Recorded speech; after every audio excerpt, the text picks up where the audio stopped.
पहले के लोग डिप्रेशन में थे क्या? अच्छा बताओ, सुबह जल्दी जागना जरूरी है कि नहीं? आजकल लोग कहते हैं क्या करेंगे सवेरे जल्दी जागकर, क्या करेंगे? कुछ लोग कहते हैं क्या करेंगे जाग के, काम बताओ। हमारा तो कोई काम ही नहीं रहता, काहे जागे सवेरे सवेरे? भाई रात को 12 बजे तक काम करते हैं, 10 बजे तक सोते हैं, सवेरे जागने की जरूरत क्या है? अच्छा बताओ, सवेरे जागने की क्या जरूरत है? आप बताओ। आप नहीं जागते? कितने बजे जागते हो? बैठे बैठे बताओ। सही। आप भैया छोरा कितने बजे जागते हो? 8 बजे। पढ़ते नहीं हो? स्कूल कितने बजे हैं? 7 बजे स्कूल है और 8 बजे जागते हो।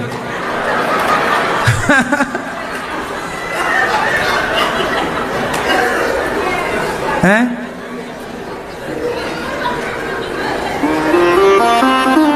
7 बजे स्कूल है, 8 बजे जाग रहे हैं। तुम प्रिंसिपल से कोई जान पहचान है क्या? हैं? स्कूल की पढ़ाई पूरी हो गई, छुट्टियां? थोड़ा जोर से। छुट्टी के दिन 8 बजे और बाकी दिन सुबह 6 बजे। बताओ सुबह जल्दी क्यों जागना चाहिए? आप बताओ क्यों जागना चाहिए? भाई 10 बजे तक सोए, क्या दिक्कत है? नहीं, स्वस्थ तो देखो, बहुत लोग सुबह जल्दी जाग जाते हैं फिर भी वो बीमार हो जाते हैं। इसमें स्वस्थ अस्वस्थ की बातें हम बाद में करेंगे, ये भी मैटर है, मायने रखता है, आपका स्वास्थ्य भी मायने रखता है। लेकिन जो सबसे बड़ी बात है वो मैं आपसे जानना चाहता हूं, सवेरे क्यों जल्दी जागना चाहिए? आप बताओ। हाँ, ये सवेरे जल्दी क्यों जागना चाहिए? हैं? ब्रह्म मुहूर्त, ठीक है, और कोई कारण? ठीक है, आप बताओ सुबह क्यों जल्दी जागना चाहिए? भैया बताएंगे चश्मा वाली। सवेरे जल्दी जागना और जाग के घर के भीतर रहना ये रॉन्ग है, गलत है। चलो, सुबह जल्दी जागना क्यों है? क्या देखना है सवेरे? अब मैं आपको बताता हूं, आप लोगों को ना पता ही नहीं चला कि आप क्या खो रहे हैं। सुबह जल्दी क्यों जागना चाहिए? सुबह जल्दी जागना चाहिए और जल्दी से जागकर या तो फ्रेश होके नहा लो या तो मत नहाओ। आप बस एक काम करो, सुबह जल्दी जागकर नहा लो तो बहुत बढ़िया है, थोड़ा उगते हुए सूर्य को देखो। छत में बैठो, आंगन में बैठो, कुछ नहीं करना है, कुछ ध्यान नहीं करना, कुछ आपको ईश्वर का चिंतन नहीं करना, कुछ नहीं करना, केवल प्रकृति को निहारना है। क्या करना है? प्रकृति को टुकुर टुकुर देखना। क्या देखना है? सवेरे देखेंगे आप कि आकाश से पक्षियों के झुंड जा रहे होते हैं, बस आप उन्हें केवल देखो, कुछ मत करो, कोई ध्यान व्यान भी नहीं करना, केवल उड़ते हुए आकाश में जाके उन पक्षियों को देखो। मैं गारंटी लेता हूं, कागज में लिख कर देता हूं, आकाश में उड़ते हुए पक्षियों को जब सुबह सुबह आप देखेंगे, अपने आप उनको उड़ता हुआ देख आपकी होंठों पे अपने आप मुस्कान आ जाएगी, अपने आप खुशी से नाचने लग जाएंगे। हाँ या ना? दूसरा, उगते हुए सूर्य को देखिए, पहली किरण कोशिश करिए कि आपकी बॉडी पर पड़े, शरीर पर पड़े, खुली जगह पर, छत हो, आंगन हो, पार्क हो, देखो सूर्योदय को देखिए, बस ध्यान से देखिए सूर्य भगवान की ओर। वो लालिमा जो सूर्योदय के समय, सूर्योदय के पहले जो लालिमा नहीं छाती पूर्व दिशा की ओर, बस उस लालिमा को जी भर के देखिए, कुछ ना करिए, कोई ध्यान नहीं करना, केवल देखिए कि आपके लिए एक नई सुबह आ गई और ये नई सुबह आपको ये इशारा कर रही है कि आज की ये सुबह आपको प्रसन्नता से अच्छे काम करते हुए गुजारनी है। फिर पक्षियों को देखिए, सुबह सुबह आप देखेंगे कि चिड़िया चहक रही होती है, वो चिड़ियों का चहकना सुनो। आजकल जानते हो डिप्रेशन क्यों बढ़ा, सुबह क्यों जागना चाहिए, ये बात लोगों को पता ही नहीं है। मूल कारण है प्रकृति की सुंदरता सुबह ज्यादा होती है। हाँ या ना? हमारे बुजुर्गों ने कहावत कही है, शायद आप में से किसी को याद हो, सुबह की हवा लाखों की दवा। किस किस ने सुनी है ये कहावत? सुबह की हवा लाखों की, सुनी आपने? सुबह की हवा कैसी होती है? कैसी होती है? साफ। क्यों? क्योंकि शाम को सारी फैक्ट्रियां, लगभग 90% फैक्ट्रियां रात को बंद हो जाती हैं। रात भर में फैक्ट्रियों का जो गंदा धुआं है, आकाश में प्रदूषण है, वो बैठ जाता है। और सवेरे जाग कर जी भर के सांसें लीजिए गहरी गहरी, पूरी बॉडी को ऑक्सीजन दीजिए ताकि आप लंबे समय तक स्वस्थ रहें। पूरी बॉडी को ऑक्सीजन मिलना चाहिए, परफेक्ट सही ऑक्सीजन मिलना चाहिए। सवेरे लीजिए, खूब पीजिए, ऑक्सीजन पीजिए, पेट भर लीजिए अपना सवेरे के, पूरी बॉडी को सवेरे ऑक्सीजन साफ साफ दे दीजिए। फिर दिन भर सांसें तो चलती ही रहेंगी। आपने देखा होगा दिल्ली जैसे शहरों में कितना प्रदूषण है। डॉक्टर बताते हैं कि 15-20 सिगरेट पीने का जो प्रदूषण है वो बिना पिए आपको मिल रहा है। पर ऐसा इतना प्रदूषण है दिल्ली इत्यादि शहरों में कि 15 सिगरेट ना पीने वाला भी पीने के बराबर वो, उसके फेफड़े वैसे ही काम कर रहे हैं जैसे सिगरेट 15 जैसे पी ली। अब तो हम नहीं पीते सिगरेट, लेकिन दिल्ली जाओ तो 15 सिगरेट पीने का नशा चढ़ जाएगा, बिना ही फ्री में। ये बात सही है कि गलत है? इसलिए सुबह की हवा लाखों की, बीमार नहीं पड़ेंगे आप। दूसरा, जब प्रकृति को देखेंगे तो आप डिप्रेस नहीं होंगे।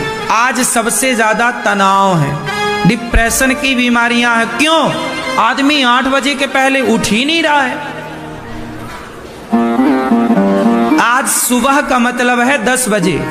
10 बजे का मतलब सुबह हो गई, सुबह हो गई मामू। चंदा मामू सो गए, सूरज चाचू जागे। पकड़ो पकड़ो यारो घड़ी के कांटे। सुबह मतलब 10 बजे, जबकि सुबह का मतलब है सूर्योदय के साथ पूर्व में। पहली जाग जाओ, थोड़ा सा धूप ले लो, थोड़ा टहल लो, थोड़ा पक्षियों को देख लो। हो सके तो वो सवेरे सवेरे पक्षी दाना लेने निकलते हैं, सवेरे सवेरे उन्हें छत में दाना डाल दो। सवेरे आपके पेड़ पौधे होंगे ना, वहां गिलहरी आपको मिल जाएगी। कौन मिलेगी? क्या मिलेगी? आप बस गिलहरी को देखो, उसे छेड़ो मत, उसे दाना डाल सको तो डालो। गिलहरी कितनी सुंदर है। गिलहरी जब खाती है ना, ऐसे दोनों हाथ से खाती है, ऐसे दोनों हाथ आगे करेगी, खाएगी टुक। प्रकृति को देखो तो सही कि ईश्वर ने कितना सुंदर संसार बनाया है। ये पक्षी कितने सुंदर, ये पशु कितने सुंदर। उस गिलहरी को देखो, उस चिड़िया को देखो, चींटी को देखो, आपके आसपास जितने भी जीव जंतु सबको देखो, और सबको देखकर एक बार अपने को देखो कि आपने, ईश्वर ने आपको कितना अच्छा बनाया है, आपको कितना बुद्धिमान बनाया है, कितना आप खुश नसीब हैं कि भगवान ने 84 लाख योनियों से निकालकर आपको मनुष्य की योनि दी है। इसके लिए एक बार सवेरे सवेरे प्रभु का धन्यवाद कर दो।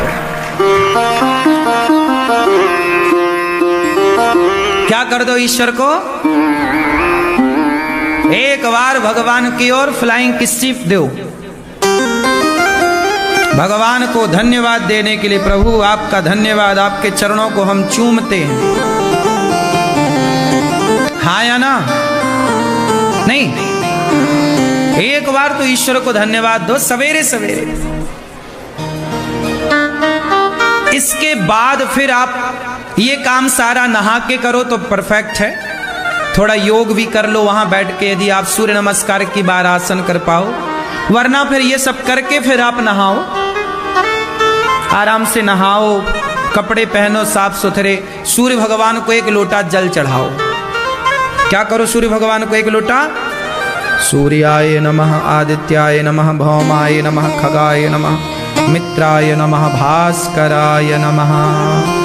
भगवान को 1 लोटा जल। तुम्हारा व्यापार कमजोर चल रहा है तो उस जल में थोड़ा सा रोली कुमकुम मिलाओ, लाल केसर मिलाओ, तो आपका व्यापार रंगीन जल से अच्छा चलता है। रिश्तों में कोई गड़बड़ चल रही है, खटपट चल रही है, तो गुड़ मिला लो, तुम गुड़ भी मिला लो और कुमकुम भी मिला लो, रंगीन जल हो और मीठा जल हो, वह जल सूर्य भगवान को चढ़ाओ तो रिश्तों में मिठास बनती है। पति पत्नी के झगड़ों में सुधार होता है मीठे जल चढ़ाने से। सूर्य भगवान को मीठा जल चढ़ाया करो, इससे झगड़ा नहीं होता पति पत्नी का, प्रेम बढ़ता। तो दोनों जनी चढ़ाया करो, दोनों जन चढ़ाओ, सूर्याय नमः, आदित्याय नमः, सूर्य भगवान को जल चढ़ाओ। सूर्य भगवान को जल चढ़ाते समय नीचे बाल्टी रख लेना चाहिए, गमला रख लेना चाहिए, क्यारी हो तो अच्छा है। थोड़ा ऊपर खड़े होके जल चढ़ाओ ताकि वो पानी के छींटे आपके पांव में वापस ना आए। ठीक है, बाल्टी रख लो, चढ़ा के वो बाल्टी का जल फिर क्यारी में डाल दिया करो। आपको पता है जल चढ़ाने के बाद जो जल चढ़ा दिया, वो जो बचा हुआ जल ना वो अपवित्र हो जाता है। हाँ या ना?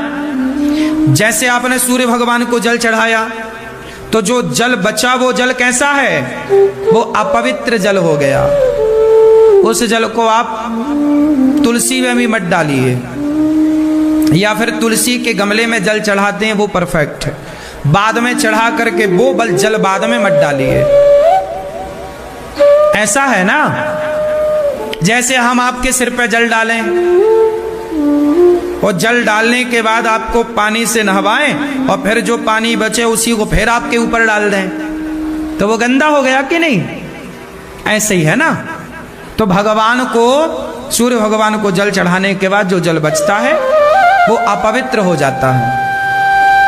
उसे फिर या फिर तुलसी में डायरेक्ट डालो, तुलसी पर चढ़ाते हुए सूर्याय नमः, आदित्याय, है ना, छींटे पांव में ना आए, इसका ख्याल सबको रखना चाहिए। फिर सूर्य भगवान को जल चढ़ाकर आप रोज क्या करिए? सुंदर कांड का पाठ। भगवान को, आपके गोपाल जी होंगे, उनको नहलाओ, पूजा करो, पुष्प चढ़ाओ, भगवान को तुलसी चढ़ाओ। इसके बाद भगवान की आरती उतारो, प्रार्थना करो। फिर हो सके तो आप नित्य क्या काम किया करिए? सुंदर कांड का पाठ किया करिए। क्या किया करिए? सुंदर कांड का पाठ करिए, हो सके तो। जिसका, जो सुंदर कांड का पाठ करता है उसका जीवन सुंदर हो जाता है। मैंने बचपन में बहुत सुंदर कांड के पाठ किए, हनुमान जी को सुनाता था, कोई नहीं होता था, मैं और हनुमान जी, नित्य हनुमान जी को सुंदर कांड सुनाया करता था। 15 मिनट में मैं पूरे सुंदर कांड का पाठ कर लेता था, पूरा याद हो गया सुंदर कांड। इतनी तेज रफ्तार से याद हो गया तो जल्दी। तो सामान्य तौर पे आपको आधा घंटा लगता है सुंदर कांड का पाठ करने में। शुरुआत में रहोगे तो 45 मिनट लगेगा, थोड़ा और अभ्यास होगा तो 30 मिनट में हो जाएगा, और अभ्यास होगा तो 20 मिनट लगेगा, और अभ्यास होगा तो 15 मिनट। बहुत ये करना चाहिए, भगवान का चिंतन करना। आप चलते फिरते जब याद हो जाए तो चलते फिरते पाठ करते रहो। निद्रया ह्रियते नक्तम व्यवायेन च वावया दिवाचार्थे हया राजन कुटुंब भरणे नवा। ज्यादा से ज्यादा जागिए, भगवान का चिंतन करिए, जो श्वासें बची हैं उन्हें सार्थक करिए भगवान से जोड़कर। तो सवेरे क्यों जागना चाहिए? सवेरे जागकर यदि आप प्रकृति का चिंतन करते हैं, प्रकृति को देखते हैं, तो आपको कभी डिप्रेशन नहीं होगा। कौन सी बीमारी नहीं होगी? तनाव नहीं होगा। आज लोग डिप्रेस क्यों हैं? क्योंकि सवेरे जागते ही नहीं है, देखते ही नहीं है कुछ प्रकृति को, परेशान है, समय नहीं है प्रकृति को देखने का। आ जाएगा, नेचुरल है ये। देखो आपका हृदय, आपका मन प्रकृति से जुड़ा है। जैसे ही आप बिल्ली के बच्चे, हिरण के बच्चे, कोई भी छोटे छोटे बच्चे, यहां तक कि आपके छोटे छोटे बच्चे, इनको देखते हैं तो अपने आप आपके भीतर क्या आ जाती है? मुस्कान, प्रसन्नता। हाँ या ना? मतलब ये हुआ कि प्रकृति को आप यदि बस देखना स्टार्ट कर दें तो आप प्रसन्नता से भर जाएंगे। लेकिन आजकल कहां किसी को देखने का टाइम है। इसलिए पहले के लोग जंगल में रहते थे। कहां रहते थे? क्यों रहते थे? जंगल में रहते थे ये मतलब नहीं है, जहां रहते थे उस पूरे क्षेत्र को जंगल बना लेते थे, पेड़ पौधों से भरा कर लेते थे, हरा कर ले, ताकि आज भी तो बड़े बड़े बिला बन रहे हैं, आज भी तो बड़े बड़े सब लोग बना रहे हैं जो रईस लोग हैं। 1-2 एकड़ जमीन लेते हैं, जरा से में घर बनाते हैं, बाकी पूरा पार्क बनाते हैं। नहीं बनाते? घास लगाते हैं, पेड़ पौधे मतलब आज के इंसान को भी तो हरियाली के बीच में रहना अच्छा लग रहा है। बोलो हाँ। और वहीं रहने का मजा भी है, चारों तरफ हरियाली हो, सवेरा हो तो सवेरे थोड़ा पेड़ पौधों की छांव में हम टहलें, नंगे पांव घास में चलें, ये भी एक अपना सुख है। आजकल बड़े बड़े पैसे वाले जिनके पास है वो घर कहां बना रहे हैं? एकांत में अलग जमीन ले लेते हैं, अलग घर बनाते हैं, और वहां पूरा गार्डन, पूरा पार्क, क्या बोलते हैं उसको? फार्म हाउस बोलते हैं। हर लोगों के फार्म हाउस होते हैं, फार्म हाउस बोलते हैं ना? हाँ, फार्म हाउस होते हैं। वहां पर उनका स्विमिंग पूल होता है नहाने के लिए। पहले गांव भर का सार्वजनिक स्विमिंग पूल होता था, तालाब, पूरे गांव के लोग नहाते थे। अच्छा, नहाने का भी एक अपना मजा है तालाब में। आजकल आदमी क्या खड़ा हो के खत्म, मजा नहीं आ रहा जिंदगी जीने में। जिंदगी पहली बिंदास थी, पैसा कम था, सुकून था, 1 घंटा आदमी नहाता था, अब 10 मिनट में नहाना पड़ता है। क्यों? सही है कि गलत है? अच्छा, नहाते रहो 1 घंटे तक बिंदास। पानी में ज्यादा देर रहने से क्या होता जानते हो? शरीर स्वस्थ रहता है। सबसे बड़ा योग क्या है? ज्यादा देर पानी में रहने से शरीर को, हमारी पूरी बॉडी पानी पीती है, पता है आपको? पहले के लोग नदियों में नहाते थे, पहले के लोग तालाब में नहाते थे। आपको पता है हमारे शरीर से रोमों से पसीना निकलता ना, जहां जहां से पसीना निकलता है मतलब वो छिद्र है शरीर का। क्या है वो? बोलो। जहां से पसीना बाहर आता है, पानी में डूब जाओगे आप, मतलब पानी में थोड़ा नहाओगे, पानी में रहोगे, तो वहां से पानी भीतर भी जाता है, वो पूरी कोशिकाएं साफ होती हैं। अब आजकल कोशिकाएं साफ होती नहीं, इसलिए बीमारी का कारण है। इसलिए जरूर नहाना चाहिए नदियों में। अब नदियों में कैसे नहाए? नाला बन गई नदियां, बड़ी समस्या। मुझे तो कहीं तालाब वाला मिल जाता, मैं सब काम छोड़ के पहले नहाता हूं 1 घंटा तक, कोई डिस्टरबेंस नहीं, नहाओ मस्त। हाँ, तैरना अच्छा लगता है मुझे, स्विमिंग करना। मैं घंटे 2-2 घंटे तक पानी में तैरता रहता हूं। अच्छा, सबसे बड़ा एक्सरसाइज क्या है? तैरना। सबसे ज्यादा मेहनत लगती है, आपकी सांसें लंबी। पहले तैरने वाले को कहां फेफड़े कमजोर होते थे। हम लोग ना पानी, तालाब, हमारे गांव में तालाब था, हमारा बचपन तो हम तालाब में डुबकी लगाते, सिंघाड़े चुरा के खाते थे। तालाब में सिंघाड़े लगते थे, तो तालाब में डुबकी लगाएं तो अंदर जाएं तो 2-4 सिंघाड़े तोड़ के ले आए, फिर बाहर आते। ये हमारे गांव का तालाब है। अब देखो हम लोग बाहर आ गए, अब कोई नहाने वाले नहीं। आज के तुम जैसे लड़के हैं, नौजवान, ये सब चोई वोई से भर गया, पूरा तालाब गंदा हो गया। हम लोगों के टाइम पे तालाब के पानी से दाल पकती थी सबके घर में। तालाब के पानी में क्या पकती थी? दाल सबके घर में, पानी पीते थे तालाब का, सब लोग पीते थे। कहाँ चली मैया? तालाब नहाने? हाँ हाँ, जा टाटा।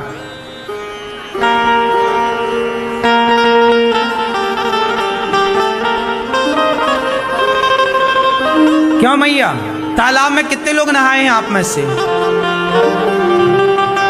जिंदगी तो वही थी भाई। आजकल ना पैसा है, सब कुछ मानता हूं, लेकिन ना वो आनंद नहीं है, वो खुशी नहीं है। देखो मैं तालाब की केवल बात कर रहा हूं तो आपकी होंठों पे मुस्कान भर